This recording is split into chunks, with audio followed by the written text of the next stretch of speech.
آپ کو بتاتا ہوں سیدنا غوث اعظم عبد القادر جیلانی رضی اللہ تعالیٰ عنہ منبر پر خطبہ دے رہے تھے، بڑا مجمع 70,000 کا مجمع منبر پر جب خطبہ دے رہے تھے، عین خطبے کے دوران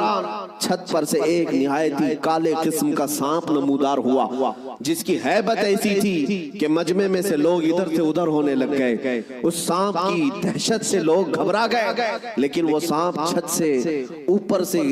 آتے آتے سیدھے سرکار غوث پاک کے کندھے پر آ گیا، غوث پاک کے کندھے پر آ گئے۔ نہایت ہی کالے قسم کا زہریلا سانپ جس کو دیکھ کر مجمع منتشر ہو رہا، غوث پاک خطبے میں مصروف ہیں، اور اس کے بعد وہ سانپ آپ کے گردن سے آپ کے جبے میں داخل ہوا، آستین میں گیا، سینے پر آیا، دوسرے آستین میں گیا، گردن میں آیا، اس کے بعد تھوڑی دیر کے بعد وہ واپس ادھر ہی گیا۔ غوث پاک کے ایک جملے میں بھی لغزش نہیں ہے، خطبہ جس طرح چل رہا تھا اسی طرح چلتا رہا۔ اور اس کے بعد اس سانپ نے فصیح عربی میں آپ سے کلام کیا، کہا ہے عبد القادر میں آزمائش کے لیے آیا تھا، اس سے پہلے میں نے کئی لوگوں کو آزمایا، ان کے یا تو زبان میں لکنت آ گئی، یا تو پیر ہل گئے، یا تو پھر اپنا بیان چھوڑ دیا، لیکن تمہارا حال تو یہ ہے کہ ایسا لگتا تھا کہ تمہارے جسم پر کوئی چیز آئی نہیں۔ غوث پاک رضی اللہ تعالیٰ عنہ مسکرائے، خطبہ جاری رکھا۔ لوگوں نے پوچھا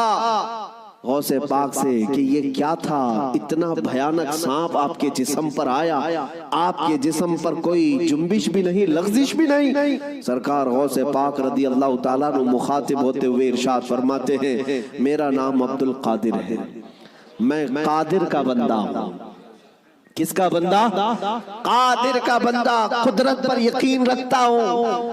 مجھے اس بات پر یقین تھا کہ اگر میری موت آنی ہے تو اس سانپ کے ذریعے سے آ جائے گی، میرے ہلنے سے بچنے سے میں بچ نہیں سکوں گا، اور اگر میری موت نہ آنا ہو تو اس طرح کے سینکڑوں سانپ بھی میرے جسم کا کچھ نہیں کر سکتے۔ موت و حیات کی قدرت صرف میرے رب ذوالجلال کے پاس ہے۔ میں اسی یقین کے ساتھ خطبے میں مصروف رہا، وہ تو امتحان تھا، ٹل گیا۔ عزیزان گرامی وقار،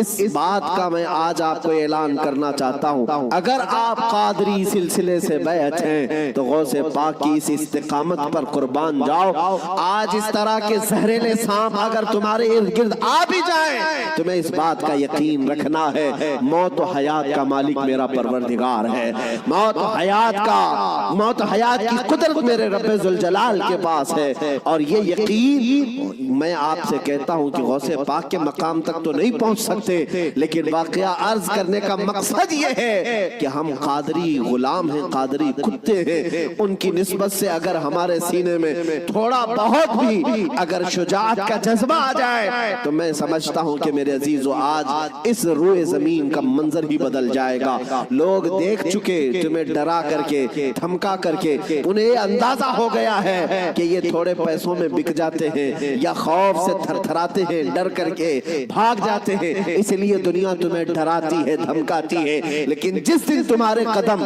ڈگمگانے سے رہ گئے، میں یقین کے ساتھ کہتا ہوں بجلیاں آئیں گی، طوفان آئیں گے، لیکن تمہارا کچھ نہیں ہو سکے گا۔ اللہ کریم تمہارے استقامت پر مدد نازل فرمائے گا، اس لیے کہ قرآن میں وہ کہتا ہے ان الذین قالوا ربنا اللہ ثم استقاموا تتنزل علیہم الملائکہ، بے شک جو لوگ اللہ کو یہ کہتے ہیں کہ ہمارا رب ہے اور پھر اس پر جمے رہتے ہیں، مولا فرماتا ہے ان کی حفاظت کے لیے مولا فرشتے نازل فرماتا۔